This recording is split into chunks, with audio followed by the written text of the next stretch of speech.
Halo semua, selamat datang di channel Ruai Kita IT.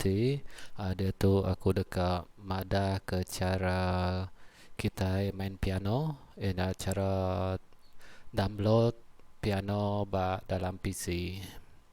Okey, keterubah ya kita masuk ke Google. Ianya kita nulis piano download. Tempat download dia lagi aku kabar baru link barunya lagi kita nekan ya.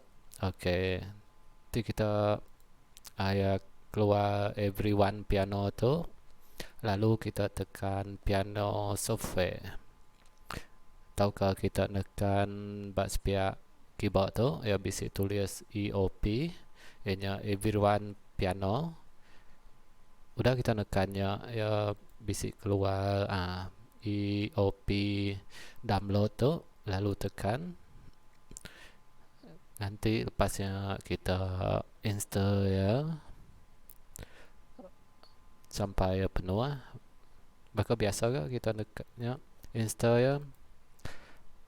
Udah kita install ya. Tentu ya akan keluar bakal situ tu. Tu ya. Tu aplikasi everyone piano tadi. Itu aku kena keyboard situ lagi. Ngau keyboard nombor 2. Okay, kita yang uji. Itu tampilan pianonya.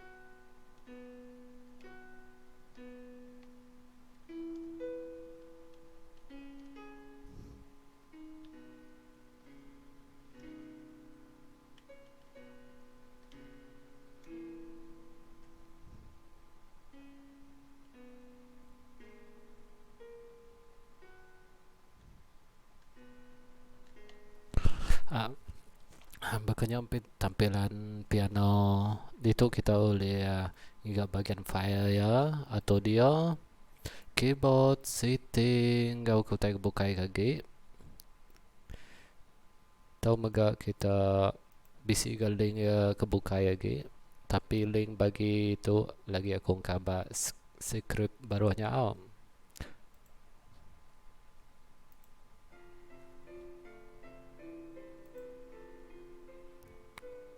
ya. Oke, nyajari aku hari YouTube channel Ruai Kita IT.